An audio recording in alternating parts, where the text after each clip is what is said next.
Helo pawb, croeso nôl i episod arall o Paid Ymddiheuro. Heddiw ma rydym yn trafod topic newid i'r podlediad. Rydym yn trafod y cyflwr Multiple Sclerosis. Rydym yn ddiolchgar iawn i gael ein ymuno gen Gaynor Davies a'i mab Guto Davies mwyn trafod ei phrofiad gyda'r cyflwr. Helo, ti'n mi helo? Hello, yes. Dwi'n wave? So, mae MS yn cyflwr niwrolegol, cronig ag autoimmune sydd yn effeithio yr ymennydd a'r asgwrn cefn. Mae'r... Yndi. Gari siarad. Na, ti di'r expert ar y cyflwr yn amlwg. Mae'r corff yn niweidio deunydd o'r enw myelin sydd yn bresennol o gwmpas ffiber nerf ac yn ei amddiffyn ac yn helpu trosglwyddo signalau nerfol. Y rheswm rydym yn trafod y cyflwr yma heddiw ma ydy oherwydd mae menywod yn 4 gwaith mwy tebygol o fyw gyda'r cyflwr yma na ddynion. Felly, da ni'n rili ddiolchgar i gael chi mlaen heddiw ma. Dych chi isio cyflwyno'ch hunain a jyst deud chydig bach amdan eich hun? Ie, na i siarad ar rannu. Yn ogystal â MS, mae mam gyda mild Tourette's, so mae weithiau'n dymas gyda'r random sylwadau fan hyn a fan co. Mam fan hyn, mam Gaynor, fi mab i Guto, dal i fyw adre gyda hyn o bryd, so ti bod edrych mlaen i bod hwn yw first podcast mam fi'n cael ever. So mae'n excited i fod yn celebrity guest heddi ar podcast chi. So diolch am y gwahoddiad. Mae'n fraint i gael chi mlaen ac i gael chi ar podlediad cyntaf ti.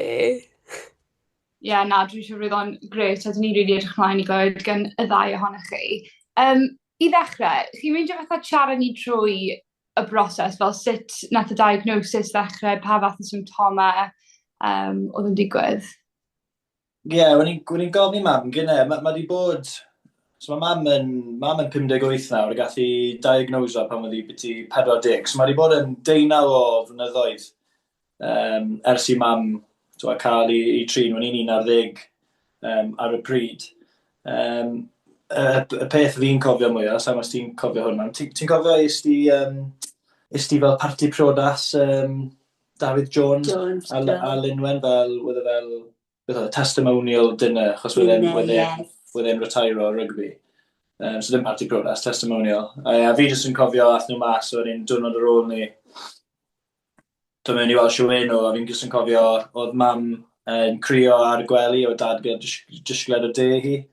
A wrth gwrs, o'n i ddim gweith yn siŵr beth o'n ymlaen ar y pryd. O'n i'n 11, o'n i'n fel, beth sy'n bod y mam, pa mae'n llefen, sort of thing. Fi'n credu oedd wedi bod yn achwyn fel coesau stiff noswaith cynni o beth fi'n cofio, sa'n gweith yn siŵr. Ond ni'n gofyn ti gynnau, wyt ti ddim gweith yn cofio chwaith, Na, dwi'n sa'n gofio. Ond fi'n credu hwnna oedd fel the first early symptoms, ti'n meddwl, o ran just fel coesau felly, jyst i fel nymo mas neu jyst i stiffno lan, so... yn cael ei cwpl o misoedd ar ôl hwnna ar ôl cael profion o stuff wedi ffind o mas with multiple sclerosis gyda'i, so just kind of went from there. Yn rhain a hwnna with yr atgofion cyntaf fi o gweld ti gyda MS, no? MS, yes. Sut oedd y brofiad o gweld fel meddyg teulu gynta, gael referral dwi'n cymryd i fynd i'r sbyty? Os yn gofio Guto. So ti'n cofio, fi'n cofio bach mwy. Wedd e'n odd achos fel wrth i amser mynd mlaen, oedd mam yn mynd yn fel raddol yn wath wrth i amser mynd mlaen. So wedd lot o pethau yn newid o hyd, fel, especially fel logistics y tŷ a stuff. So, er enghraifft, dath mam a dad ar fer cysgu lan star yn y gwely. Ond dath ei pwynt le mam yn ara deg yn Milan y grisiau, so fel barriers yn cael ei ychwanegu i helpu hi Milan star, wedyn wrth i mwy amser mynd heifo, pethau mynd o ddrwg i wath. Nath dad kind of adeiladu stafell gwely hi lawr star, so gweld y pethau ma newid, pethau newid i ti, dwi ddim wedi bod lan loft yr tŷ. Na, dwi'n sa'i di bod So di bod lan loft ys Na, byd dw. 15 years, probably. 15 years. Yeah. So, o'n i fan un o'r nawr, ti'n modd, wrth i ni cael sort of stwff well i man, mae fel hoist wedi cael ei adeiladu yn yr ystafell nawr sydd fel yn galluogi'r gofalwyr cael ei mewn a mas o'r gwely'n haws. Mae pethau newid o hyd, a ni dal i weld fel physios a occupational therapists a nurses a doctoriad a stwff o hyd. So mae wastad... wastad o wyn ma. Wastad guests ydw i'n se. Yes. Ond fel, wedd e'n eitha newydd i ni ar y dechrau, I suppose. Ond ni'n eitha gyfarwydd ag yna. So, oedd e'n definitely bach o sioc ar y dechrau, a oedd e'n newidiad mawr i mam. A ti sôn bod ti gyda mor ifanc, so ti'n 11 pan nath mam ti cael diagnosis ta. So, sut nath hwnna effeithio ti o ran fatha ysgol, ymdopi adre, bywyd cymdeithasol ti? Oedd e'n newid mawr. Ar y pryd fyd, oedd mam, fi'n credu, fel yn emosiynol, oedd hi'n lot yn fwy drist, a when i'n siarad gyda hwn, i mam gynnau, dwi ddim yn cofio, ond oedd mam yn arfer crio ar popeth pam when i fel dechrau 10 ni, pam nath i dechrau mewn sal, fi'n credu achos ti'n meddwl, oedd e jyst yn gymaint o fel life-changing thing i hi. Felwedd. A prynu oedd ddim, falle oedd hi ddim ar gymaint o feddygyniaeth falle yw i nawr, ond oedd hi literally'n crio ar popeth. So, a fi'n cofio, oedd fi sy'n siarad gyda brawd fi beth i hwn, ddim spel nôl, brawd hen ach fi. O'n i weithiau mynd yn rwystredig gyda mam pan oedd hi'n crio. Ond ti'n meddwl, achos o'n i'n fel, come on, pam ti llefen to, fel oedd e'n jyst yn rwystredig i ni. O, wrth gwrs, nawr bod ni bach yn hun, ni'n deall fel pam, a wel, ddim yn sylweddoli ar y pryd beth oedd hi'n actually yn mynd trwyddo. So na, oedd e'n big change. Fi gedi fel y moment nath fel aros gyda fi o beth oedd yn actually bod gyda mam. Fi'n gofio nath dad un tro. Fi'n gofio nath fi a brawd fi falle bod yn rwystredig gyda mam un tro. A nath dad tynnu ni draw un ochr. Oedd mam ddim yn cael olwyn hi'r pryd yn credu oedd hi'n gwely neu rhywbeth fel la. A fi'n cofio nath hala ni eistedd yn y gader a bod fel reit, treuwch mynd fel to A to B. A wrth gwrs, o'n i'n defnyddio coesau ni a trad ni i fel helpu symud y gader a helpu ni oedd e'n na, pedwch neu hwnna, fel sy'n mam i chi wneud hwnna. A sylweddol ni fel faint o actual symud oedd mam gallu wneud. O'n i bach fel, mae hwn yn really serious a mae eisiau ni, o'n i'n caru mam ni ty beth a gwerthorogi hi, ond mae eisiau ni stopo. Well, yes. Gadlu cael... Mae'n rhoi pethau mewn i context bach mwy i ti wedyn, really, pan ti'n meddwl amdano fel yna. A Gaynor, o'ch chi di clywed am MS cyn y diagnosis? Fel, o'n unrhyw beth yn y teulu, o'n unrhyw un o'ch chi'n nabod? War fi fyd. A dafa war fi fyd. Hi gael diagnosis cyn chi? Pwy gath MS gyntaf? Ti neu chwar ti? War fi. O wedd, fi'n cofio ti'n gyda. O wedd mam gi ti gyda fe? Nagys. Wel, falle, we actually don't know, because it's fine mam yn cofio. Wedd mam definitely ddim gyda fe. O fi eitha siŵr wedd mam gi mam gyda fe. Yna pam... Wedd mam gi... wyn i mewn, ti wedi gwybod mam gi ti gyda fe? Ond mae chwar mam gyda fe. Mae gwahanol fathau, really. So, mae chwar mam yr enghraifft. Mae'n cadw'r olwyn, ond mae'n gallu fel... Mae eich sefyll allan o'r gader, mae eich coginio peth wedyn mae'n mynd i blino. Mae dal eich defnyddio ffôn a text o ffrindiau a stuff. Ond dwi'n cofio, fi'n gwybod mae'n falle off-topic bach, achos chi'n gwybod sôn fel chi'n sôn am MS mewn menywod. Yn y tro cyntaf nes i beth clywed amdano, oedd un o ffrindiau gorau brawd henach fi sy'n byw lawr fan hyn, oedd tad nhw gyda, a yn anffodus mae fe di marw erbyn hyn, ond fi'n cofio cwrdd o fe cwpl o weithiau. A ti'n cofio Steve? Ond oedd e oedd e methu siarad wrth cael ei ffido gyda tiwb. A fel mae mathau wahanol, fi'n nabod am eich pobl sydd gyda MS hefyd, a dyn nhw ddim yn cadw'r olwyn wneud yn byd. So mae lot o gwahanol mathau, so mae'n credu mae fe bach mwy common nawr, cael ei drafod bach mwy falle Na beth weddau pam gath mam i diagnoso'r tro gynta. Dyna beth sy'n mor anodd amdan y cyflwr. T'mod, ti ddim yn gwybod sut mae o am amharu ar dy fywyd, a ti ddim yn gallu cymharu y proses y cyflwr unigolyn i unigolyn arall. A dyna nes i rili sylwi pan yn cyfarfod, t'mod, cleifion efo'r cyflwr a'r leoliad oedd just pa mor wahanol ydy un claf efo MS i'r un arall.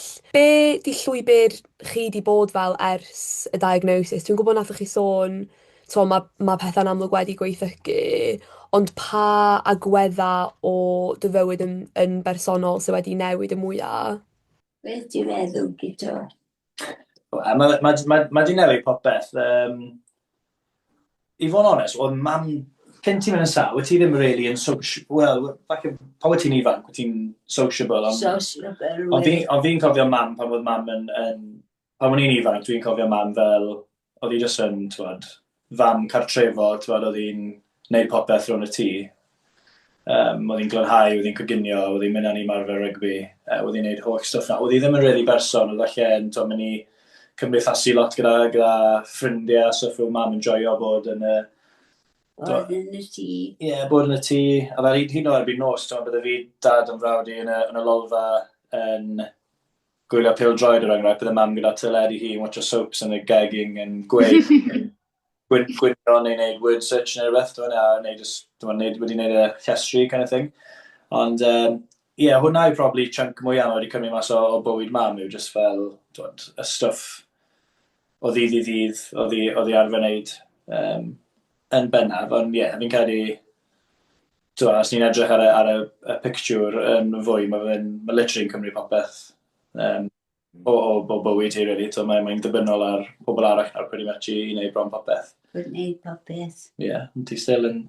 Ti'n tough cookie, ddo, ti? Ti'n tough cookie, ydw. Ie. Still yn regi. Na, mae'n swnio fel o'ch chi efo'ch dwyloch chi'n llawn efo'r boes mae gyd yn y tŷ anyway, so I suppose mae'n neis gael bach o help o gwmpas y tŷ rwan.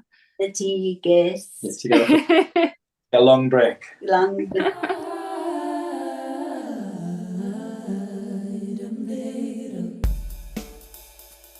So, chi wedi sôn am pobl yn dod mewn i'r tŷ, gofalwyr, etc. yn dod i helpu. Sut broses oedd hwnna, fatha i agor y tŷ fyny, a sut ydych chi di ymdopi efo cael y gofalwyr mewn, a pa mor hawdd oedd hwnna i actually digwydd, like, logistically? Wel, dechreuodd ei gyd, achos cyn i cael un o gofalwyr, oedd dad yn gofalu o mam. Fi'n credu ath e'n rhiormod i fe, a mae dad yn kind of dyn oedd e fe, someone help na i popeth o'n fel la. Wedyn dath e'n point le, oedd e'n stryglan, so dath e gofyn am help. Sa'n gofio siwr dechreuodd pethau off. O'n i wedi cael sawl fel gofalwr dros y blynydde, so mae mam gyda fel gofalwr preifat, fel social carer, sy'n mae mas a hi am cwbl oriau. 5 diwrnod yr wythnos, a wedyn mae Dani fel croeso ce yw'r enw nhw, so maen nhw fel gofalwyr sy'n dod allan 4 gwaith y diwrnod i feed o mam, rhoi meds i shower hi a all that stuff. Mae'n broses, dwi'n bod yn broses, wedi bod sawl blwyddyn ar os mam cael, so sa'n wedi cofio siwr nath stuff dechrau off, ond mae strwythyr eitha da, mae plan o reit gyda ni yn place ar hyn o bryd i mam neitha lwcus, really, so maen nhw'n cyrraedd ma ti hanner i 7, siawro i brecwas, wedyn mae mam yn mynd allan o fel hanner awr wedi 9 i canol dydd gyda gofalwr i gael coffi neu siopa neu... Yes, Nicola. Nicola yw ceir yma neu siopa. O wedyn aspa, reit, mae'n kind of yn cadw rhys yn gwylio teledu wedyn o fel 12, wel, tan diwedd y nos, wedyn. Mae gofalwyr yn dod yn tua 5 o gloch to i just i wneud stuff. Rhoi tablet. Rhoi tablet ti a all that stuff. Wedyn mae'n mynd i gwely wedyn, so mewn ffordd, bod ni'n lwcus bod mam gallu cael cwbl o oriau yna y dydd i fynd allan, mae fe dal yn eitha diflas o fi'n meddwl ni, bydde mam ddim yn gweud na, achos mae'n so di beth yn môn an. Na, dwi'n sa'n cyndachu. Na. Mae fe'n chunk mawr amser i just bod fe'n bendina, really, a wedig, mae'n anodd mam i, dwi'n methu defnyddio ffôn a stuff, mae'n cael gwaith ar enghraifft, newid channel y teledu neu newid volume, so mae'n ffaith, even though mae'n, falle pethau'n haws os bydde fan hyn ar ben ei hun yn gallu defnyddio ffôn, yn gallu FaceTime o ffrindiau neu ffonio on mae'n methu, achos mae'n bach yn struggle. So mae hwnna'n cymryd hwnna mas o bywyd i weith yn un yn oddach chi dychmygu chi ar ben eich hunan lot o'r amser. Ti wedi gweld dy hun yn dysgu mwy am y cyflwr gyda ers i mam ti gael y diagnosis? Am y cyflwr, falle ba, mae fe definitely wedi dysgu fi siwt i falle trin a cyfathrebu gyda pobl yn abl, falle. Yeah. Yn fwy. Ni'n teulu, so ni'n licio pobl yn cymryd piti dros mam. Os mae rhywun yn dod mewn i'r tŷ er enghraifft, ni moyn rhywun dod mewn i'r tŷ yn llawn sŵn, siwr i Gaynor, fi'n mynd i roi tegi ymlaen, beth yw mes ma fan hyn, neu ti eisiau cacen, whatever, yn lle bod nhw fel, siwmad y fam, siwmad. Fi wedi cael gymaint o hwnna dros y blynydde. Dros y blynydde, a mae'n probably un peth sy'n annoio fi mwyaf. Mae fel y pobl sy'n... Sympatheiso.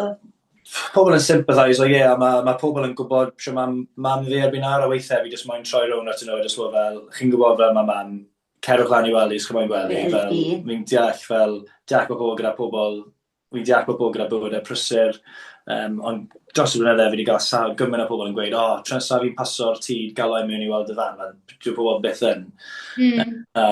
Weithiau fi jyst, mae fe'n neud yn rwystredig, ti jyst moyn kind of bod fel, wel, pobl ges am amser yn nhw, a fi jyst kind of meddwl fel, gaf i gael screen time ti, mae'n probably fel 5-6 hours. So.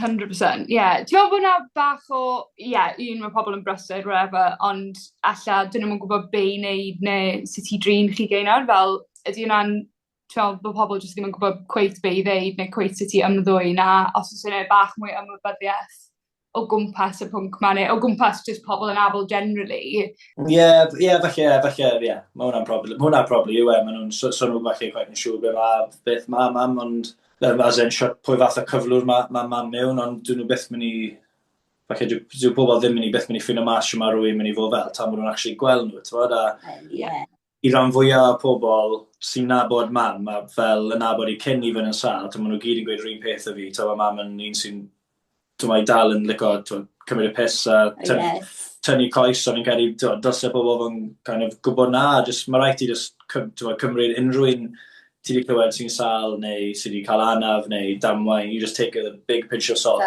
a ti just yn mynd mewn fel a, with open mind, really. A just mynd am dani, sy'n fi rhywun sy'n byw gyda hi, sa'n mynd I mynd mewn a os mae rhywun mae yn galw, sa'n mynd I fod fel, chi'n rhy swnchu, neu chi'n rhy social, neu chi'n rhy fel... Pwya sŵn sa'n nhw gorau gyd. Absolutely. A just fel trin tŷ ni fel bydden nhw'n trin cartre nhw kind of thing. Sy'n mission nhw'n teimlo maen nhw'n dala nôl ar enghraifft achos. Anyway, that's it. Wel, chi'n bobl ar ddiwedd y dydd, fatha, mae'n ei lot mwy I chi fel person na just yr MS, I suppose. Di ma hwnna. Yeah, exactly, yeah.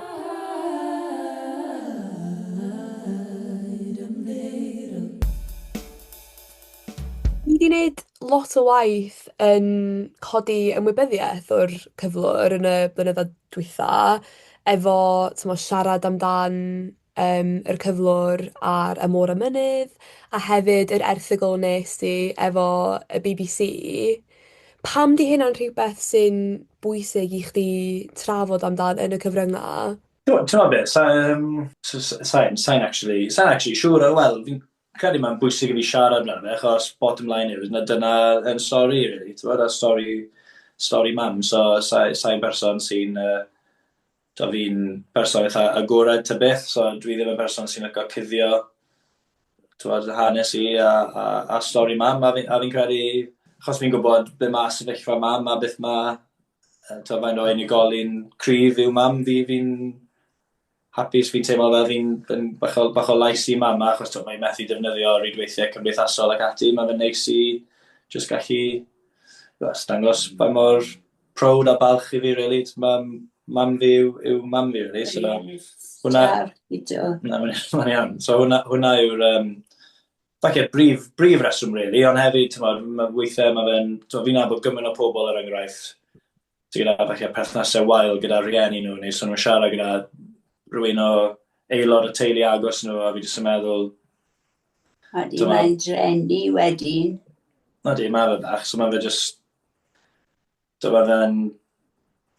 neis rannu mewn ffordd, a fan ni'n hefyd, mae fe'n jyst yn dangos, fan ni'n siarad â un o ffrindiau fi, bydd hwnna, dwi'n troi'n 30 ar diwedd y flwyddyn, a o'n i jyst yn meddwl fel, nath mam cael ei diagnoso o MS pan o'n i'n 40, so o'n i jyst yn meddwl, beth os hwnna byddai'r un peth yn sefyllfa fi, ond fel 11 o blynyddau yn bod yn iachus fel yn byddai'r gyda fi ar ôl. Wrth gwrs, mae unrhyw beth gallu digwydd i unrhyw un, fi'n bynnag really, so mae fe jyst yn crannu stori mam yn jyst yn treial gweud wrth pawb fyd, so ni'n cymryd yn ganiataol weithiau, ond so ti'n gwybod beth sy'n rhwng y gornel, so mae rhaid ti jyst treial mwynhau pob eiliad a sy'n bosib ili yn wedi fel moments bach, fi'n credu. So na pam. Mae hynna'n neges mor bwysig, a hefyd rhywbeth sy'n bwysig i gofio, dwi'n meddwl, i ni, pryd da ni'n gweithio fel doctoried, mae'n hawdd weithiau gweld cleifion yn profi cyflwr a meddwl da ni'n wahanol i hynna, ond fysa ni'n gallu troi yn claf at any moment, a sa unrhyw un yn gallu derbyn diagnosis, t'mo, unrhyw bryd fysa'n gallu newid bywyd nhw. Ie, yn gwmws. Ie, fel ti'n gweud, ie. Mae'n gymaint anffodus. Mae MS mond yn un o cannoedd neu filoedd o salwch sydd i gael mas na. So fel ti'n gweud, mae rhaid ti treol enjoyo fel gymaint i gallu. A hefyd wyth, mor wal yw salwch mam er enghraifft, mae yna pobl mas na sydd lot yn wath. Wel, beth.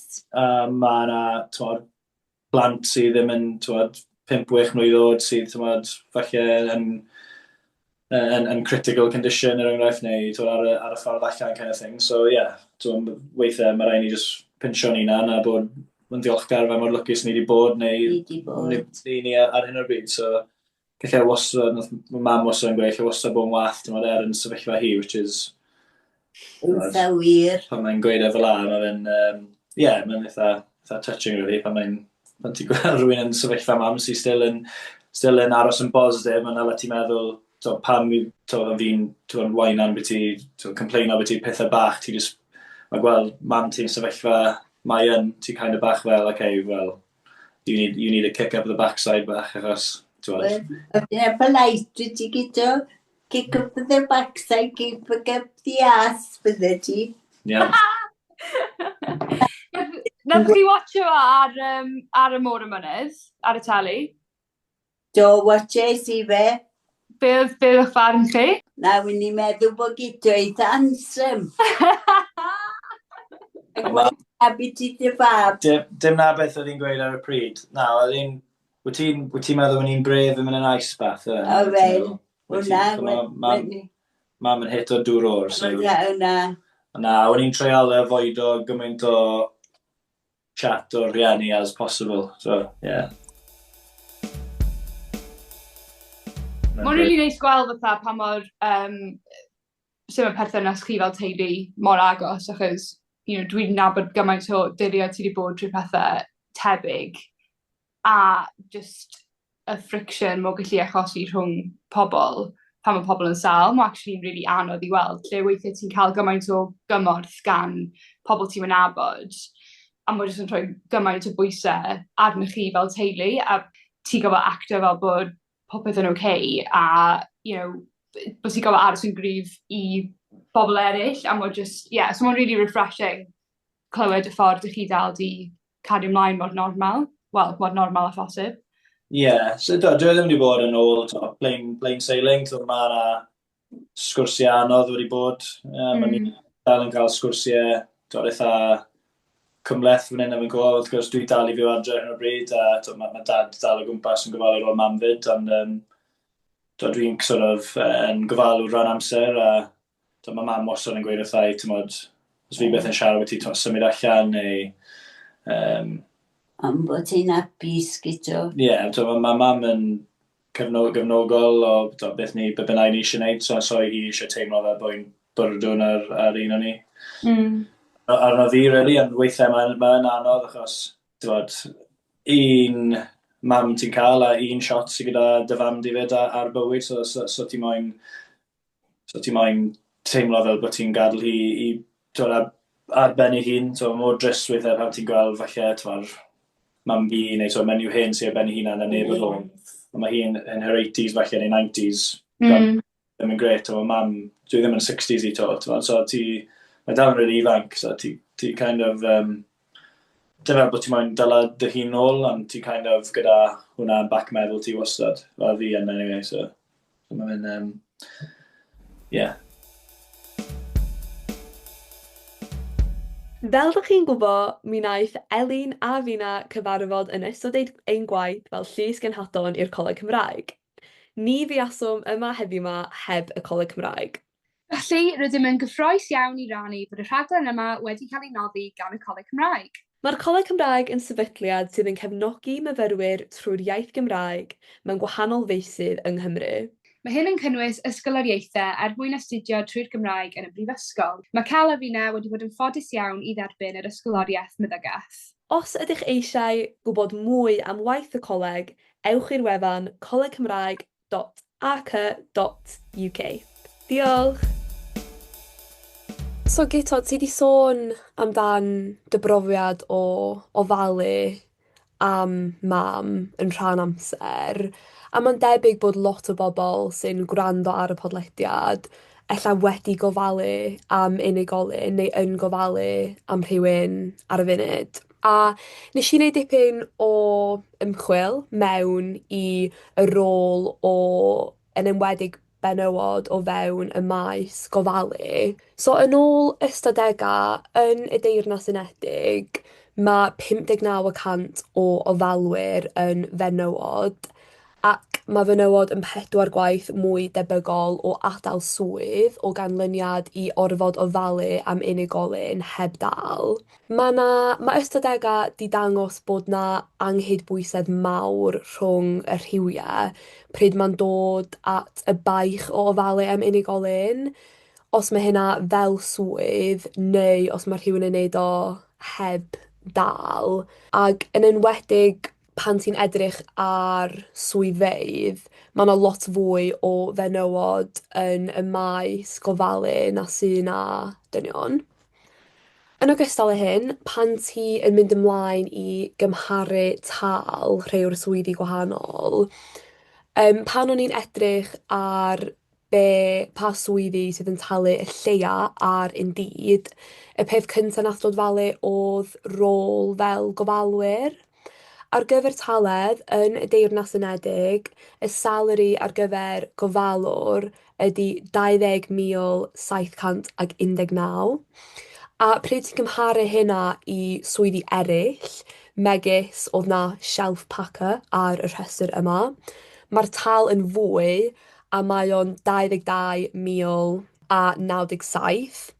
Eto, mae hyn yn adlewyrchu yr angen sy'n na i dalu ofalwyr amdan y gwaith mor bwysig maen nhw'n wneud.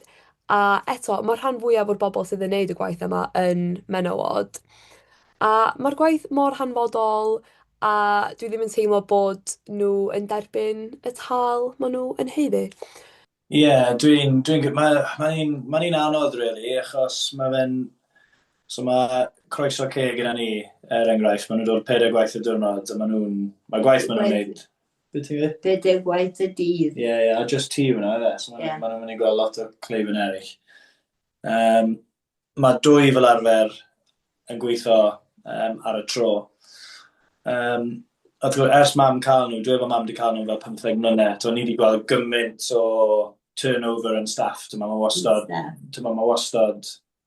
menywod newydd neu rhywun sy'n dod i'r tŷ am y tro cyntaf, wedyn mae mam yn dod i nabod nhw, wedyn falle ar ôl hanner blwyddyn maen nhw'n mynd achos, for whatever reasons, ond dwi'n gwybod o dod i nabod nhw a dod i siarad yn nhw, dyw'r tal ddim yn gret, mae'r oriau maen nhw'n gweithio, maen nhw fel yn split shift, so maen nhw'n dechrau dweud falle bod fi'n anghywir fan hyn, ond fi'n credu rhywbeth dweud, maen nhw'n dechrau efo hanner wedi 5 i 6 tan fel 2 gloch yn prynawn, wedyn maen nhw'n cael fel, maen nhw'n cael cwbl o oriau off, wedyn maen nhw'n ôl mewn wedyn, 5:30 tan 10 o gloch y nos. So, mae fe'n really long day. Long day, mae'r arian ddim yn gret, mae'n gallu bod yn rwystredig, mae problemau eraill eich digwydd. Mae'r ceir maen nhw'n defnyddio fel company cars, dyn nhw ddim yn gret, achos sa'n siŵr faint o, falle bod ni'n mynd off topic bach fan hyn, ond sa'n gret yn siŵr faint o arian sydd yn y cwmnïau gofal yma hefyd. Ond mae fe'n od hefyd, a dim unrhyw amharch tuag at un o'r gofalwyr sydd gyda ni, ond ti'n gofyn i, mae rai nhw gyda ddim yn rhyw fath o, qualifications neu A-levels, GCSEs, so mae fel gofalwr yn cael ei weld fel sort of low band job, mae fe fel yn sort of on a status level, mae fe'n rhywbeth sy'n cael ei weld yn really islawr, a fi'n credu, sa'n siŵr sut mae hwnna mynd i newid, wrth gwrs, edrych ar bod ni'n bryn o medical professionals a nurses drwyddi draw, really, ond yn sicr mae'n teimlo weithiau fel mae'r cwmnïau gofal ma'n literally scraping the barrel gyda staff, a maen nhw literally sy'n cymryd mlaen unrhyw un sy'n fodlon neud e, a weithiau mae fe gallu bod yn anodd i'r person unigolyn na, achos heb fath o qualification neu serious training, mae fe gallu bod yn rhywbeth sy'n cael ei taflu mewn y deep end bach, a ti'n gofalu rho pobl sydd yn big thing, really. Ni'n fel fi, fel mab claf, ti'n disgwyl bod nhw'n cael y gofal gorau, ond weithiau falle dyn nhw ddim yn, achos mae'n y person newydd dibrofiad, which is fair enough, dim byd erbyn y person na, ond mae gallu bod yn struggle weithiau, byddwn ni'n meddwl. Mae'n also yn rili anodd fel dod i nabod person gwahanol o hyd. A ti isio datblygu'r perthynas na efo rhywun sy'n am dreulio gymaint o amser yn tu chdi, helpu ti efo pethau preifat hefyd. Ti isio gallu datblygu'r perthynas yna gyda'r gofalwyr, ac ella os fysa nhw yn gael ei dalu mwy, fysa hynna'n llai o broblem. Dwi'n gwybod sa'n siŵr beth, wrth gwrs, fi'n siŵr bydde hwnna yn helpu. Fi'n teimlo fel, mae'n anodd, mae cyn lleiad yn nhw i gael, bydde ti'n meddwl bydde eisiau mwy o tal, achos os bydde nhw'n roi'r ffidil yn y to a jyst roi lan, bydde neb ar gael fel, so mae wahanol, ni wedi cael falle llai o social carers er enghraifft. Mae'r social carer sydd gyda mam ar hyn o bryd, sef Nicola, mae hi wedi bod gyda ni am 3-4 mlynedd nawr, byddwn ni'n meddwl. Wrth gwrs, mae hwnna bach yn wahanol, mae'n cael gwneud falle pethau mwy cymdeithasol a hwylus gyda mam, o ran, mae'n gwythio i gwmpas, roi hi yn y car, mynd allan am i cwrdd y ffrindiau neu cael coffis, mynd â hi pwyntiadau ysbyty, dwi ddim yn gwneud falle'r holl nitty-gritty stuff, a falle o ran, goffa wneud stuff meddygol mam, neu pethau i wneud â urine hi, mae mam gyda catheter o stuff. Mae'n gwneud pethau bach, ond dwi ddim yn ymolchi hi er enghraifft. So mae'n cael falle bach mwy o hwyl, a mae'n cael social side o mam fyd, achos mae'n gwybod mae'n mynd allan. Mae mam falle bach mwy upbeat, I suppose. Ond, mae hwnna'n yn esiampl. Mae hi wedi bod gyda ni am 3-4 mlynedd nawr, a dim yn rhyw drafod o adael.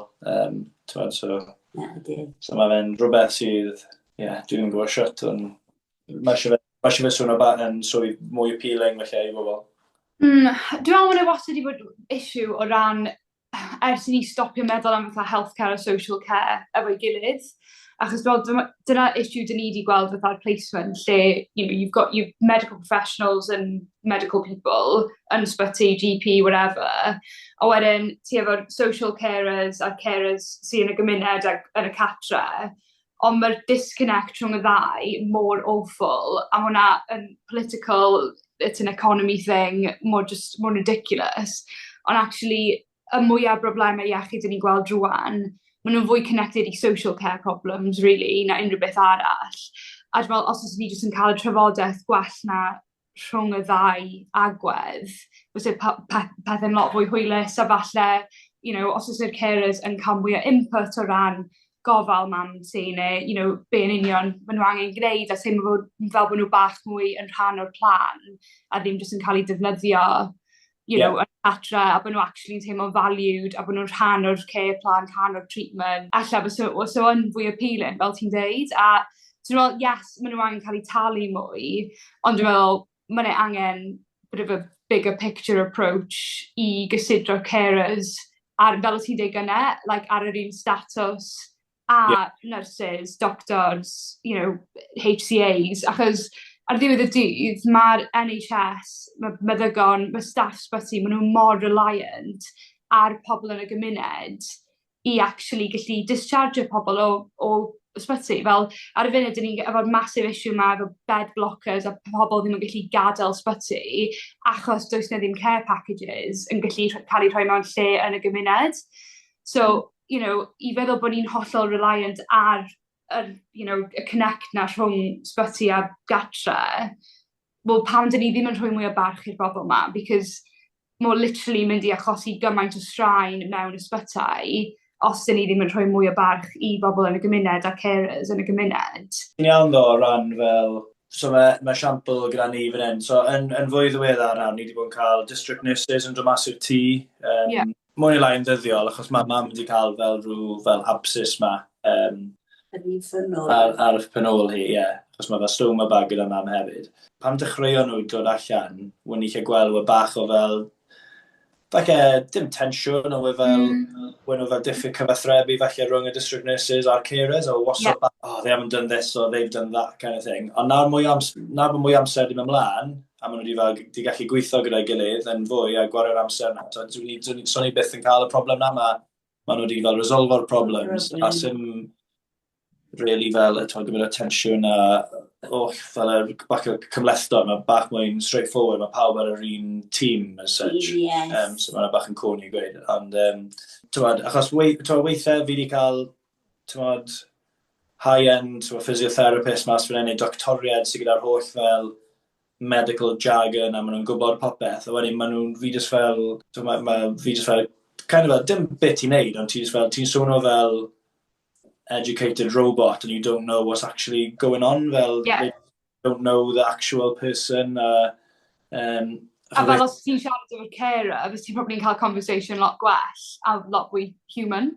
Exactly. A fel, i dweud ar enghraifft, dweud os bydde rhaid adjusto coesau mam yn y gader neu rhywbeth, bydde fi ar carers, brich ni sgwyd y carers, or just grab it and move it. When so falle gyda'r fel doctor, bydde rhaid cael fel risk assessment a bydde fel health and safety stuff. Mae hwnna falle ddim yr esiampl gorau, a mae pethau bach fel la, achos maen nhw'n dilyn reole a falle llyfr as such, ti'n kind of gyda'r pobl sy'n mwy falle proffesiynol a cael talu mwy a yn gwybod yn fwy. When it comes down to the actual real life stuff weithiau, dyn nhw ddim quite more profiad, which is fel fi'n deall bod swyddau gwahanol i gael, ond gyda gofalwr sy'n falle yn stereotypically sort of lower status, maen nhw'n gallu bod yn lot yn fwy gyfalgar na'r pobl sydd lot yn higher up, ti'n mo? Ond I think yr irony efo hwnna yw, ar ddiwedd y dydd, mae doctoriad yn carers, or they should be. You know what I mean? Fel, maen nhw obviously, ni di cael bydd y ddwy ohonyn ni eventually di cael 6 mlynedd o uni, ond dyn ni di mynd mewn i'r job ma i ofalu am pobl and to do the practical stuff. Mae'n anodd, achos dwi'n deall, un patient yw mam er enghraifft, neu falle un patient byddai un diwrnod. Mae fel, mae cannoedd, mae thousands o bobl sydd eisiau cael ei weld yn ddyddiol, really. Mae mor anodd, which is why mae fe'n hanfodol o hollol bwysig pam ti'n cael y gofalwyr yma yn pobl da, pobl sy'n dangos lot o empathy. Mae nhw mor bwysig i unigolyn fel mam, achos, fel ti'n gweud, as in, ti'n teimlo ti'n cael mwy na gofalwyr, ti'n cael ffrind rwy'n agos. Weithiau, ti'n mynd yn gweld y doctoriad, unwaith neu 2 waith y blwyddyn er enghraifft, ti'n gweld yn ddyddiol, so maen nhw'n mor hanfodol, ond weithiau maen nhw'n gallu cael ei anwybyddu, fi'n meddwl. Sicr. Jyst i orffen y podlediad, os gen ti unrhyw cyngor i unrhyw deuluoedd sy'n allan mynd trwy rhywbeth tebyg? Um, os mae rhywun yn stryglan, mae'n cliché ni'n clywed bob man. Obviously, mae'n mor hanfodol i siarad, fe mae pawb yn gweud hwnna. Dyddiau yma. Os mae hwnna'n ffrind neu rhywun aelod o'r teulu. A bod help i gael mas na. Falle bydd e'n cymryd bach o amser. Falle bod rhaid chi mynd trwy lot o bobl, neu falle siarad gyda lot o bobl i fynd ar y mynd i'r man cywir. Ond mae dad yn esiampl da o paid teimlo fel bod ti ar ben dy hun, a paid redeg dy hun i'r llawr cyn gofyn am help byddwn ni'n gweud, achos sy'n byd yn bod a teimlo pwysau, neu teimlo'n shit, neu bod,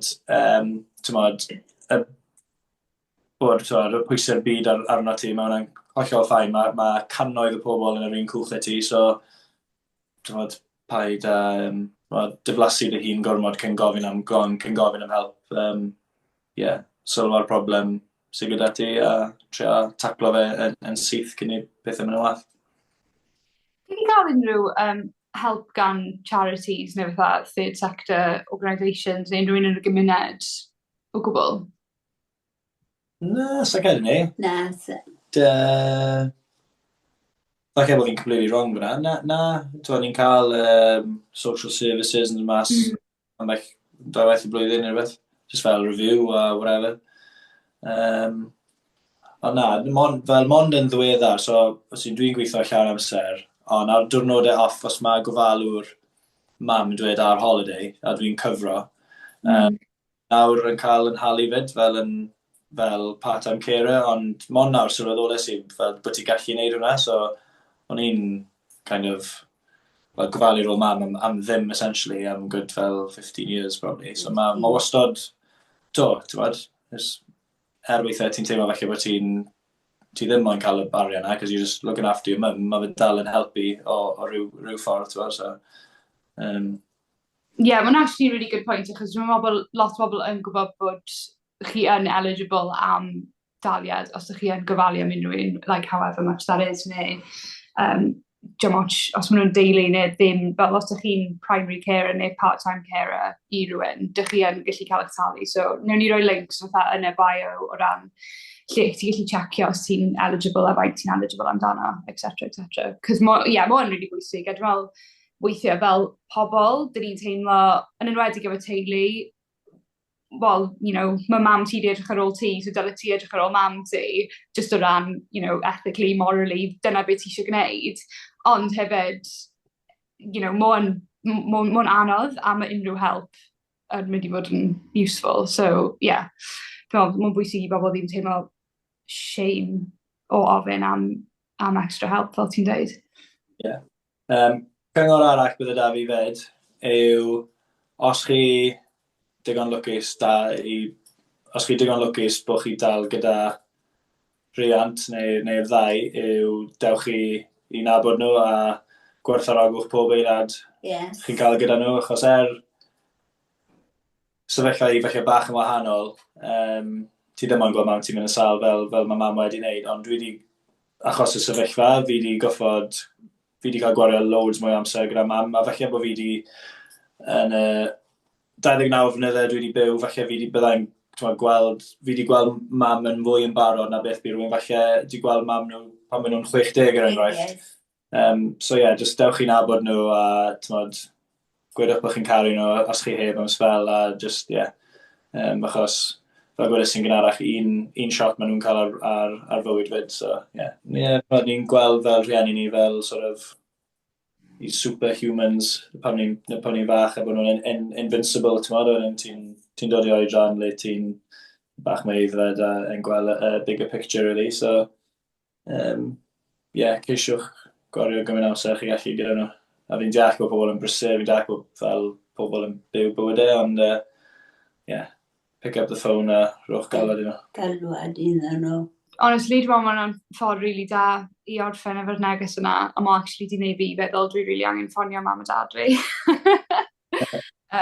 So yeah, diolch o galon i'r ddau ohonych chi. Ni'n rili gwerthfawrogi amser chi heno. Diolch yn fawr am ddod ymlaen. Dim problem. A ia, os mae unrhyw un arall moyn mam ar podcast i dod trwy fi, please, agent i. Diolch. We would highly recommend. Yes. A cofia ffôn ar dy fam ti.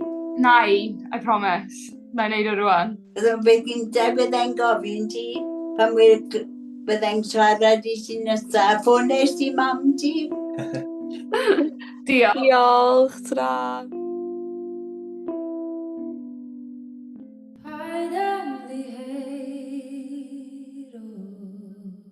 Yr unig reol yw, paid ymddiheuro.